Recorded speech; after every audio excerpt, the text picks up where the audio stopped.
नमस्कार friend, welcome to SCKG studies and SCKG 2.22 YouTube channel classes. जैसा कि आप लोगों को पता है, अभी हम ईएसआई एक्ट पढ़ रहे हैं। ईएसआई एक्ट 1948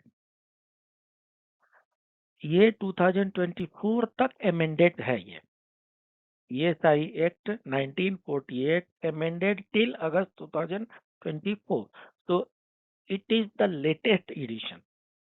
जी हाँ, एक्ट नंबर वही रहता है, एक्ट नेम वही रहता है, but time to time depends upon the requirement amendment होते रहते हैं, राइट।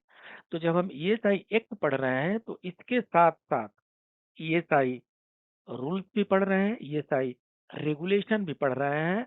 और किसके थ्रू पढ़ रहे हैं? थ्रू एमसीक्यूज पढ़ रहे हैं।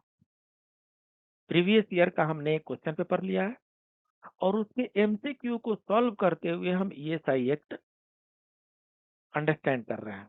पर्पस क्या है? पर्पस ये है कि हम ईएसआई एक्ट को इस तरीके से समझ लें,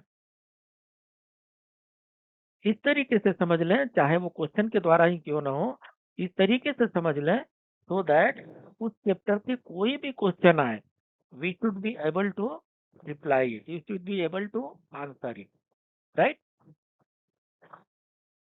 वीडियो बहुत बड़ा ना हो जाए, इसलिए हमने इसमें लिमिटेड क्वेश्चन लिए हैं। क्वेश्चन ये है, ये 9 to 14 छोटे छोटे ही क्वेश्चन हम ले रहे हैं। और ले करके पर्पस ये है कि हमें वो पूरा ईएसआई एक्ट को, ईएसआई रूल्स को मिला करके इस तरीके से समझना है कि उस चैप्टर से रिलेटेड कोई भी क्वेश्चन आ जाए, आंसर हमें पता हो। चलिए शुरू करते हैं।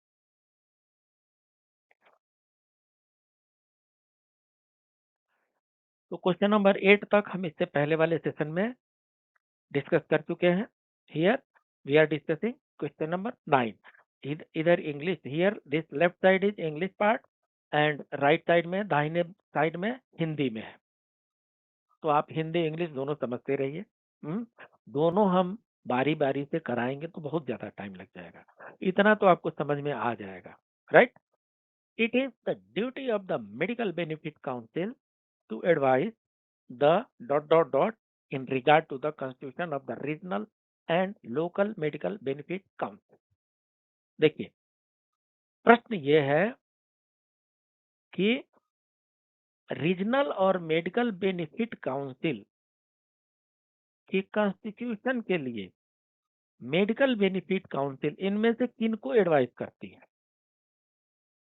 इतना तय है कि regional and local medical benefit council जो होती है वो कॉन्स्टिट्यूट होती है on the advice of medical benefit council. वो किसको एडवाइस करती है? ईएसआई कॉर्पोरेशन को, डायरेक्टर जनरल ऑफ ईएसआईसी को, मेडिकल कमिश्नर ऑफ ईएसआईसी को, या रीजनल बोर्ड को? क्या लग रहा है? बता दीजिए, क्या लग रहा है? ईएसआई निगम को, महानिदेशक को, चिकित्सा आयुक्त को, या क्षेत्रीय बोर्ड को? देखिए, ऐसा है,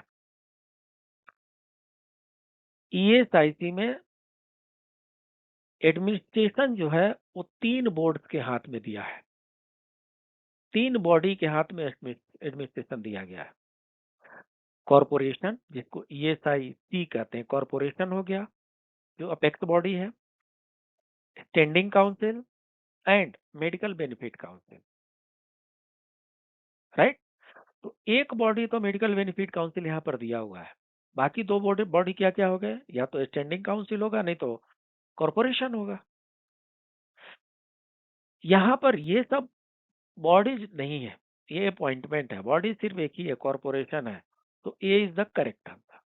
जी हाँ, medical benefit council ESI corporation को एडवाइस करती है for constitution of regional and local medical benefit council, right. तो इसका चैप्टर देखना है, किसका? मेडिकल बेनिफिट काउंसिल का। मेडिकल बेनिफिट काउंसिल का चैप्टर डिस्कस कर लेते हैं। तो देखिए, चैप्टर 2 जो है ईएसआई एक्ट 1948 का जो चैप्टर 2 है, चैप्टर 2 में 3 गवर्निंग बॉडी की बात की गई है। Corporation, standing committee and medical benefit council. ये ईएसआई कॉरपोरेशन है, ये स्टैंडिंग कमिटी है और ये मेडिकल बेनिफिट काउंसिल है। तो हमेशा हमें 3 बॉडी पर ध्यान देना है। क्या क्या है? Establishment of employees state insurance corporation, जो रूल सेक्शन 3 में दिया हुआ है। एक्ट में हमेशा सेक्शन होता है। तो सेक्शन 3 में ईएसआई कॉरपोरेशन के बारे में दिया हुआ है। सेक्शन 8 में स्टैंडिंग कमेटी के बारे में दिया हुआ है एंड सेक्शन 10 में मेडिकल बेनिफिट काउंसिल के बारे में दिया हुआ है।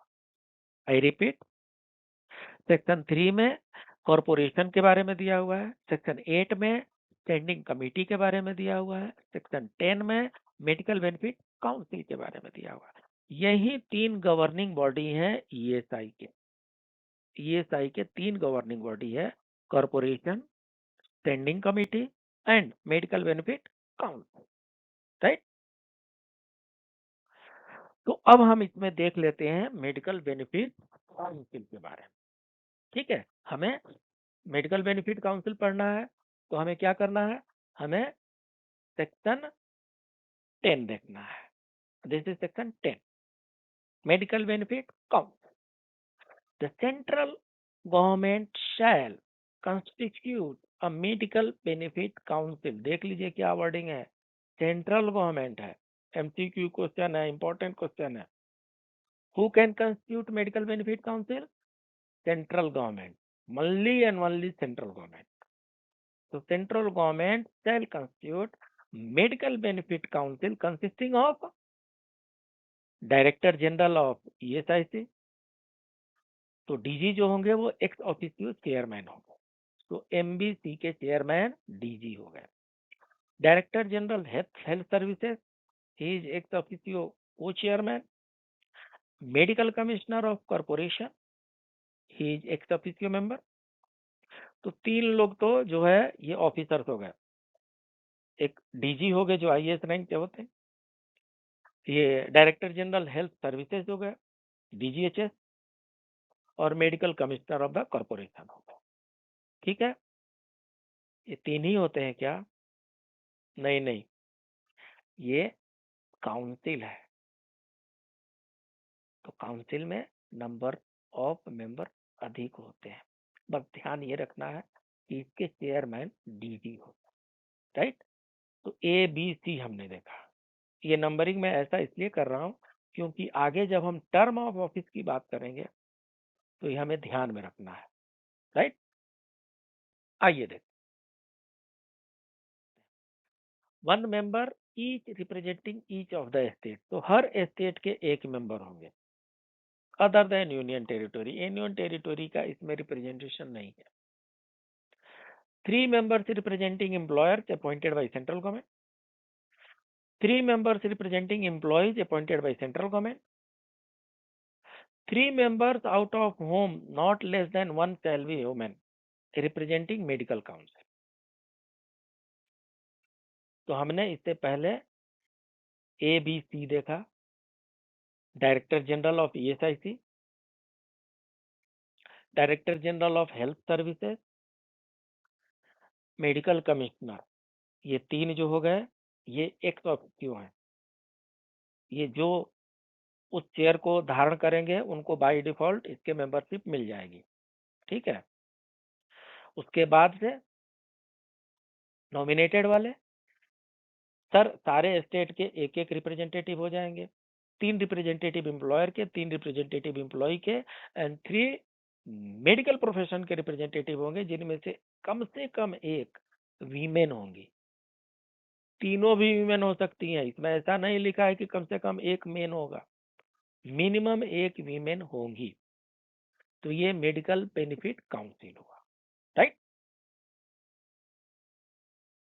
Same as otherwise expressly provided in this act the term of office. देखिए term of office of medical council other than the members referred to in A to D. A to D को छोड़ करके, क्यों A to D को छोड़ करके जी? A to D, A में director general government appoint करती है, गवर्नमेंट उनको दूसरा पोर्टफोलियो दे देगी तो वो चेंज हो जाएंगे। DGHS director general of health services, उनका भी बाई अपॉइंटमेंट होता है। मेडिकल कमिश्नर, इनका भी बाई अपॉइंटमेंट होता है। And state government representative, state government का कोई टेन्योर वैसे 5 साल होता है लेकिन कुछ कह नहीं सकते, तो इसलिए बोल रहे हैं कि इन चारों को छोड़ करके 4 ईयर, इन चारों को छोड़ करके बाकी कौन कौन बच गए? बाकी 3 जो हो गए एम्प्लॉयर के रिप्रेजेंटेटिव, 3 हो गए एम्प्लॉय के रिप्रेजेंटेटिव और 3 हो गए मेडिकल रिप्रेजेंटेटिव, मेडिकल प्रोफेशन के रिप्रेजेंटेटिव। इन तीनों कैटेगरी के 4 ईयर टर्म ऑफ ऑफिस होगा, राइट। बाकी जो ये 4 कैटेगरी है इनका क्या होगा? ये जो 4 कैटेगरी है, they shall hold their office during the pleasure of the government appointing. Government जब चाहेगी रोटेशन कर देती है, तो इनका फिक्स पीरियड नहीं है, इनका फिक्स पीरियड है, right. Resignation of membership, a member of the corporation the standing committee, ये जनरल रूल हो गया 11। क्या बोल रहे हैं, कैसे रेजिग्नेशन करेंगे? तो चाहे कॉर्पोरेशन के मेंबर हो, चाहे स्टैंडिंग कमेटी के मेंबर हो, चाहे एमबीसी के मेंबर हो, may resign his office by notice in writing to the central government and his seat shall fall vacant on the acceptance. So their resignation is subject to acceptance by central government, right? Cessation of membership, कब membership इनकी खत्म हो जाती है? देखिए ऐसा है, ये एडमिनिस्ट्रेटिव बॉडी है और इनके कुछ इंटरवल पर मीटिंग्स होती रहती है। तो पहला चीज तो ये है कि चाहे वो मेंबर कॉर्पोरेशन का हो, चाहे स्टैंडिंग कमेटी का हो, चाहे मेडिकल बेनिफिट काउंसिल का हो, if he fails to attend 3 consecutive meeting, अगर 3 लगातार मीटिंग वो अटेंड नहीं किए तो मेंबरशिप गई, ठीक है। जो रिप्रेजेंटेटिव ऑफ एम्प्लॉयर है, जो रिप्रेजेंटेटिव ऑफ एम्प्लॉय है, जो रिप्रेजेंटेटिव ऑफ मेडिकल प्रोफेशन है, उनका क्या है? जिन्होंने उनको नॉमिनेट किया है, अगर वो विड्रॉ करते हैं तो इनका भी मेंबरशिप खत्म, राइट। और यहाँ पर देख लेते हैं क्या है। A person referred to in subclause 1 of section 4 shall cease to be a member on becoming a member, minister or speaker or deputy speaker of the house of, कुछ ये कॉरपोरेशन मेंबर के बारे में। कॉरपोरेशन मेंबर में लोकसभा और राज्यसभा के member भी होते हैं, मेंबर ऑफ पार्लियामेंट होते हैं। तो जो कॉरपोरेशन मेंबर होंगे, मेंबर ऑफ पार्लियामेंट, अगर वो मिनिस्टर हो जाते हैं, स्पीकर हो जाते हैं, डिप्टी स्पीकर हो जाते हैं और चाहे उनकी मेंबर ऑफ पार्लियामेंट का उनका सीट ही गायब हो जाता है, तो इन ऑल कंडीशन उनका मेंबरशिप सीज हो जाएगा। ये जो है इसमें चेयरमैन नहीं है, क्योंकि चेयरमैन तो बाय डिफॉल्ट लेबर मिनिस्टर होता है। तो इस 1 में चेयरमैन नहीं है, चेयरमैन लोकसभा और राज्यसभा के जो मेंबर नॉमिनेटेड होते हैं उनके बारे में यहाँ पर कहा जा रहा है, राइट।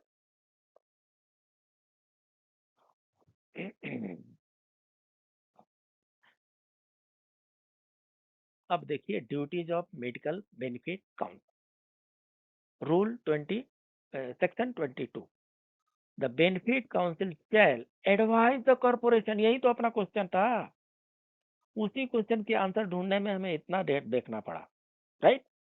हम चाहते तो ये सीधे सेक्शन 22 ला सकते थे, नहीं लाया, इसलिए क्योंकि हमें मेडिकल बेनिफिट काउंसिल भी तो पढ़ना ही है। तो मेडिकल बेनिफिट काउंसिल हमने पढ़ लिया, सेसेशन ऑफ मेंबरशिप हमने पढ़ लिया, टर्म ऑफ ऑफिस भी हमने पढ़ लिया। अब duties of medical benefit council, तो Medical Benefit Council shall advise the corporation and a standing committee on matters relating to the administration of medical benefit, the certification of purposes of the grant of benefit and other connected matters. और क्या advice कर सकती है? Have the such power and duties of investigation as may be prescribed in relation to the complaint against medical practitioner. Medical practitioner के against में कोई complain आती है उसकी भी इन्वेस्टिगेशन करेंगे और perform such other duties in connection with medical treatment and attendance. तो मेडिकल से रिलेटेड जितनी भी चीजें हैं उस सब पर कॉरपोरेशन को मेडिकल बेनिफिट काउंसिल एडवाइस करती है। Right, next. तो हमारा क्वेश्चन नंबर 9 था जिसका आंसर हमने ईएसआई कॉरपोरेशन टिक मार्क किया। क्वेश्चन नंबर 10 समझ में आ रहा है? समझ में आ रहा है तो एक लाइक तो बनता है साहब, लाइक कर दीजिए। आगे बढ़ते हैं। The notification regarding extending the provision of ESI Act by state government is to be published in। राज्य सरकार द्वारा ESI अधिनियम के प्रावधानों का विस्तार किए जाने संबंधी अधिसूचना इनमें से किसमें प्रकाशित की जानी है? Newspaper of the concern state, website of ESIC, the official gazette, any of the above. अब देखिए ऐसा है, जो कुछ भी स्टेट गवर्नमेंट या सेंट्रल गवर्नमेंट बताना चाहती है वो किस माध्यम से बताती है? कॉमन सेंस की बात है। इसका मैं कोई प्रोविजन ढूंढने नहीं जा रहा हूँ, प्रोविजन ऑलरेडी हमने डिस्कस कर चुके हैं। किसके द्वारा बताया जाता है? अरे साहब क्लियर है, ऑफिशियल गजट के द्वारा किया जाता है। गवर्नमेंट जो कुछ भी अपना इंटेंशन बताना चाहती है वो ऑफिशियल गजट के द्वारा ही करती है। न्यूज़पेपर में देने से कुछ नहीं होने वाला है। न्यूज़पेपर क्या है? ऑफिशियल गजट को ही प्रिंट करता है बाद में। वेबसाइट क्या है? वेबसाइट पर ऑफिशियल गजट को ही डाला जाता है। तो मेन ये है कि एक ऑफिशियल गजट में नोटिफाई करके अब इस प्रोविजन को स्टेट गवर्नमेंट एक्सटेंड करती। राइट, क्वेश्चन, अच्छा अब तो मैंने टिक कर दिया, कोई बात नहीं। Question number 11, regional and local medical benefit councils are appointed by the corporation. Regional and local benefit medical councils are appointed by corporation। ये अब अभी हम स्टडी किए हैं on advice of medical benefit council। On advice of medical benefit council, regional and local medical benefit councils are appointed by the corporation। क्षेत्रीय और स्थानीय चिकित्सा लाभ परिषदों की स्थापना कॉरपोरेशन के द्वारा की जाती है। जी हाँ, देख लीजिए,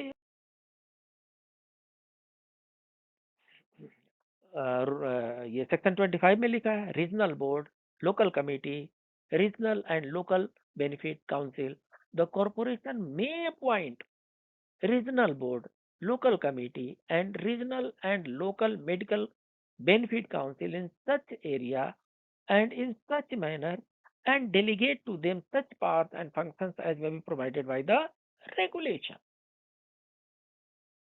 राइट, तो 25 में कह रहे हैं कि regional board, local committee, regional and local medical benefit council, इन सब की स्थापना कौन करते हैं? कॉरपोरेशन करता है। इन सबको कौन अपॉइंट करता है? कॉरपोरेशन करता है। नहीं, ठीक है, आपका अपना चैनल है कीजिए स्टडी, लाइक तो आपने कर ही दिया होगा, और अगर अभी तक गलती से सब्सक्राइब नहीं किए हैं please subscribe it to your own channel. और अगर आप ये नोटिफिकेशन बेल आइकन है इसको ऑन कर देते हैं तो you will get instant notification on uploading the video. Right, हमारे क्लासेस अच्छे लगते हैं, इसमें कुछ और इम्प्रूवमेंट की आवश्यकता है, आपके जो भी सुझाव है please do let me know in the comment box. ये कमेंट बॉक्स होता है, यहाँ पर आप लिख सकते हैं अच्छा है और सुधार की जरूरत है, कैसे चाहते हैं आप, जो भी इम्प्रूवमेंट है let me know in this comment box. Right, now Question number 12. The term of office of members of ESI corporation representing employees is. इससे पहले वाले क्लास में भी हम इसकी चर्चा कर चुके हैं। टर्म ऑफ ऑफिस कॉरपोरेशन के मेंबर्स की जो एम्प्लॉयज को रिप्रेजेंट करते हैं कितना है? 1 year, 2 year, 3 year, 4 year? Please recollect, it's 4 year. Corporation में जो एम्प्लॉयज को रिप्रेजेंट करने वाले मेंबर हैं उनको कौन करता है अपॉइंट? नॉमिनेट कौन करता है? सेंट्रल गवर्नमेंट करता है। जो एम्प्लॉयर के रिप्रेजेंटेटिव होते हैं उनको नॉमिनेट करते हैं सेंट्रल गवर्नमेंट। तो इन लोगों का कार्यकाल 4 वर्ष का होता है। बाकी जो एक्स ऑफिसियो होते हैं और जो मिनिस्टर होते हैं during pleasure of the government service, government होता है, उनकी services are subject to the pleasure of the government. बाकी लोगों का 4 साल का होता है। इसका हम डिस्कशन इससे पहले वाले क्लास में कर चुके हैं। एक बार फिर से देख लीजिए। ये सेक्शन 5 में है, term of office of the members of the corporation. इसमें लिखा हुआ है other than the members refer to in clause A B C D E. इसमें चेयरमैन, डीजी तो खैर लास्ट में आते हैं। चेयरमैन लेबर मिनिस्टर हो गए, वाइस चेयरमैन है,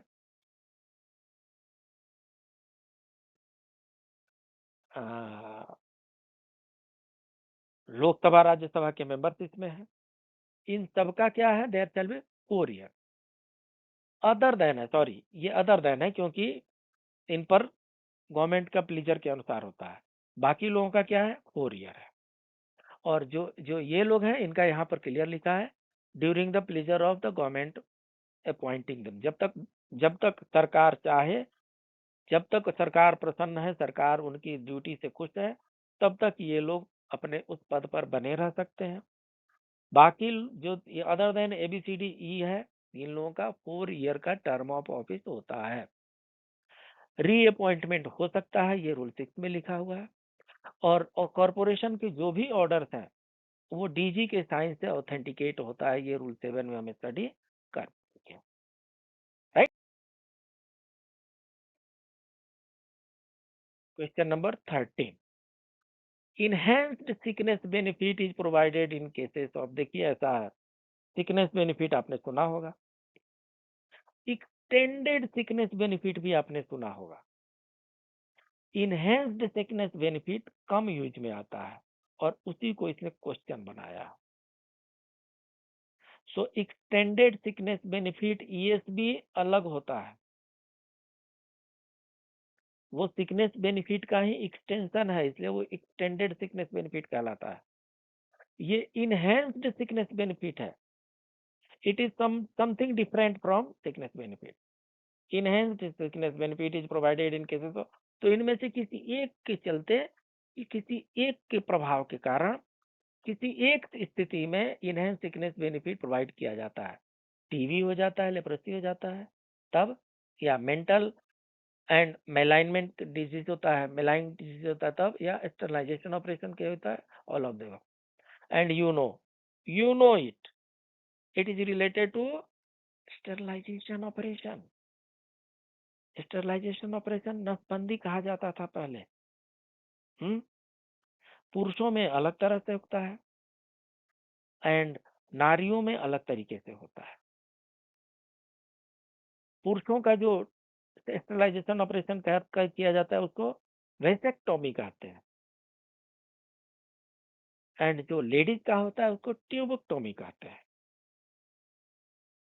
तो इन दोनों कंडीशन में IP चाहे IW, अगर वो स्टरलाइजेशन ऑपरेशन कराते हैं तो उस पीरियड के लिए उनको इनहेंस्ड सिकनेस बेनिफिट दिया जाता है। उस पीरियड पर वो घर पे रेस्ट करेंगे और उस पीरियड का जो बेनिफिट मिलना चाहिए, जो कैश बेनिफिट मिलना चाहिए, वो उनको दिया जाता है। ये प्रोविजन देख लेते हैं, ये हमारे बहुत काम आने वाला है, सबके काम आने वाला है। हाँ, क्वेश्चन नंबर 13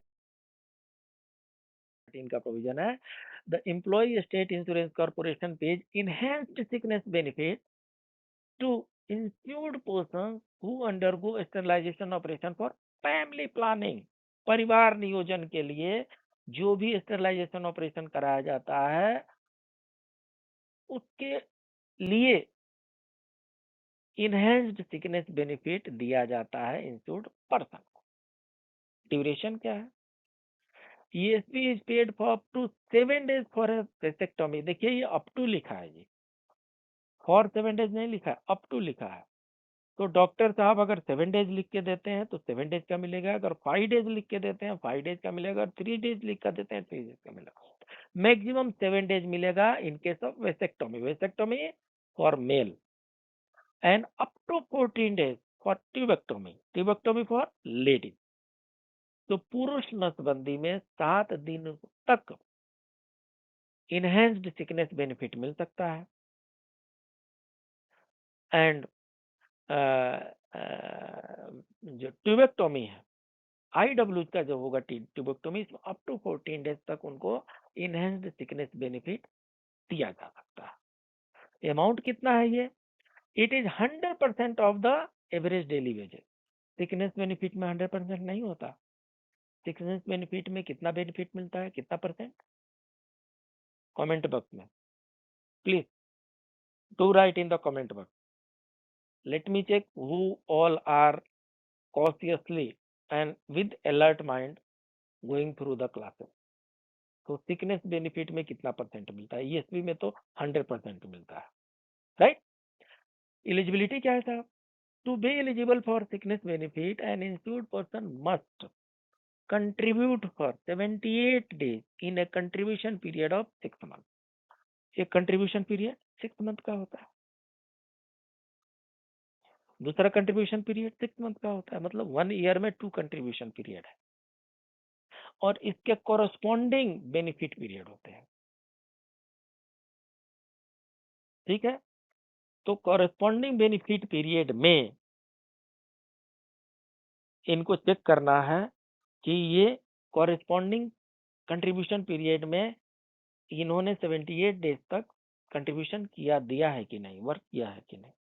अरे 6 महीने में 180 दिन होते हैं, 180 दिन में अगर 78 डेज भी कोई कार्य नहीं करता है तो उसको वर्कर कहेंगे क्या, एम्प्लॉय कहेंगे क्या?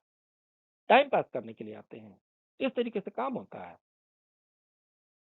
अगर 6 महीने में 78 डेज कितना हुआ, 2.5 महीना हुआ, इतना तो काम किया ही होगा। तो इसीलिए मिनिमम रिक्वायरमेंट है, मिनिमम एलिजिबिलिटी है। फिर हमने सोचा कि इसकी एलिजिबिलिटी थोड़ा ब्रांच ऑफिस मैनुअल में चेक किया जाए। तो ब्रांच ऑफिस मैनुअल में ये P7.54 पर लिखा हुआ है, आप रेफर कर सकते हैं branch office manual. For receiving enhanced sickness benefit IP और IW must satisfy the eligibility condition as for sickness benefit. तो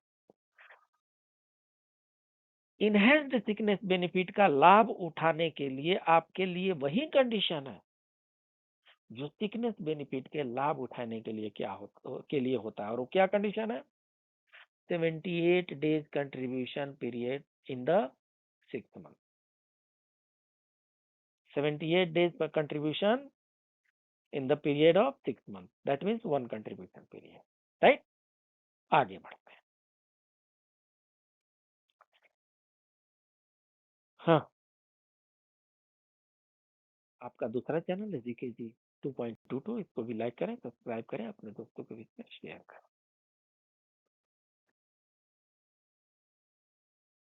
तो हम क्वेश्चन नंबर 12 कर चुके हैं, 13 कर चुके हैं, 14। A quorum of at least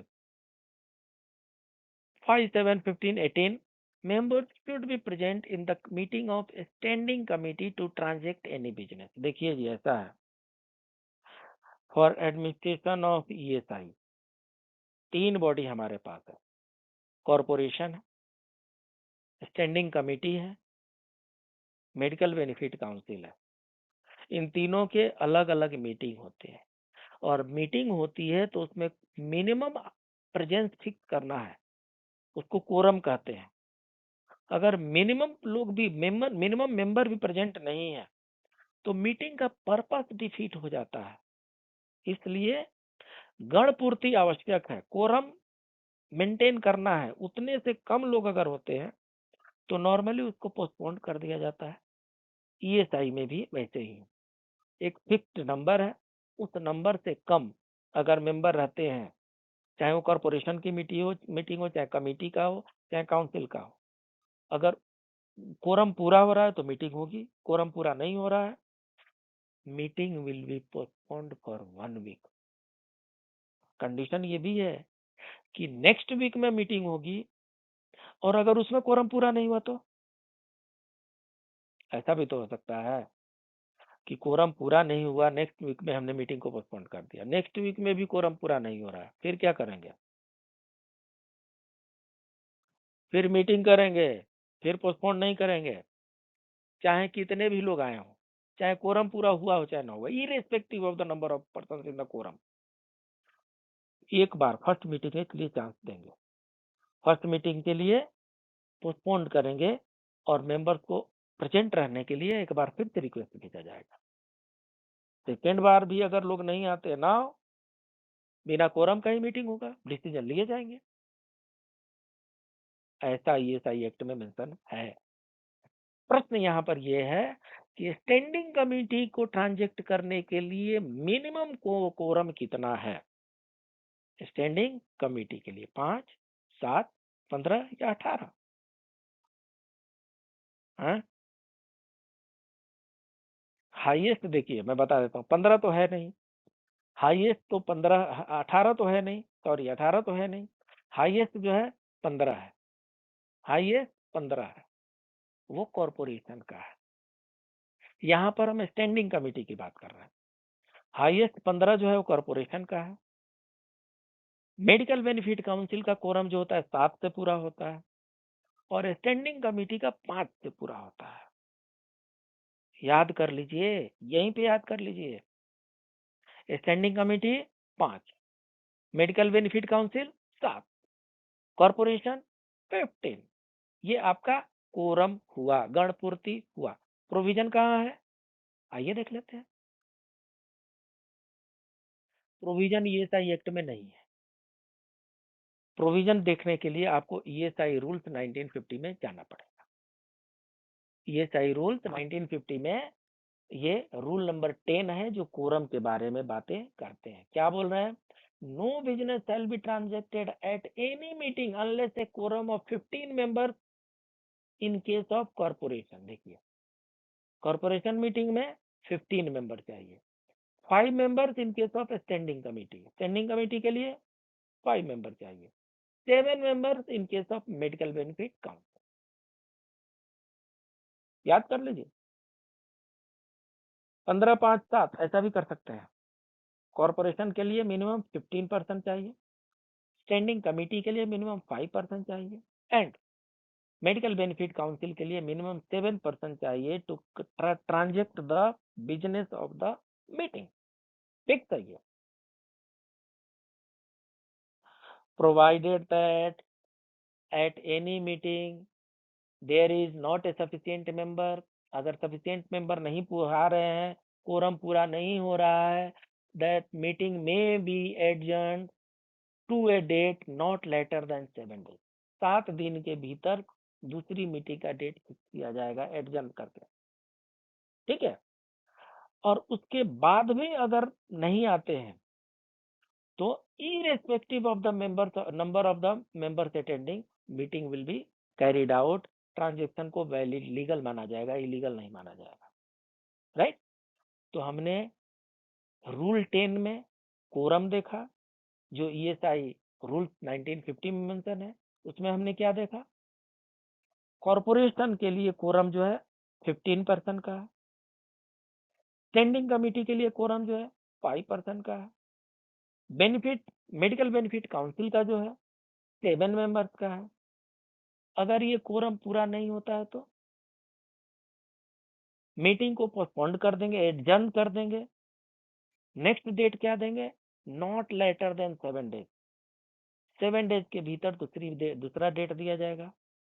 और अगर उस दूसरे डेट में भी लोग नहीं आ पाते हैं तो irrespective of number of members दूसरे डेट में आइए चाहे ना आइए, meeting will be carried out, transaction will take in place and decision will be taken, it will be valid, it will be legal, irrespective of the number of member.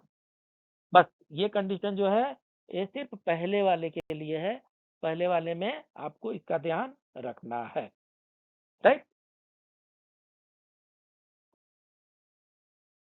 उम्मीद है आपको ये क्लास पसंद आया होगा। बहुत जल्दी हम मिलते हैं इसके बाद वाले ग्रुप ऑफ क्वेश्चंस और इसके बाद वाले प्रोविजन के साथ।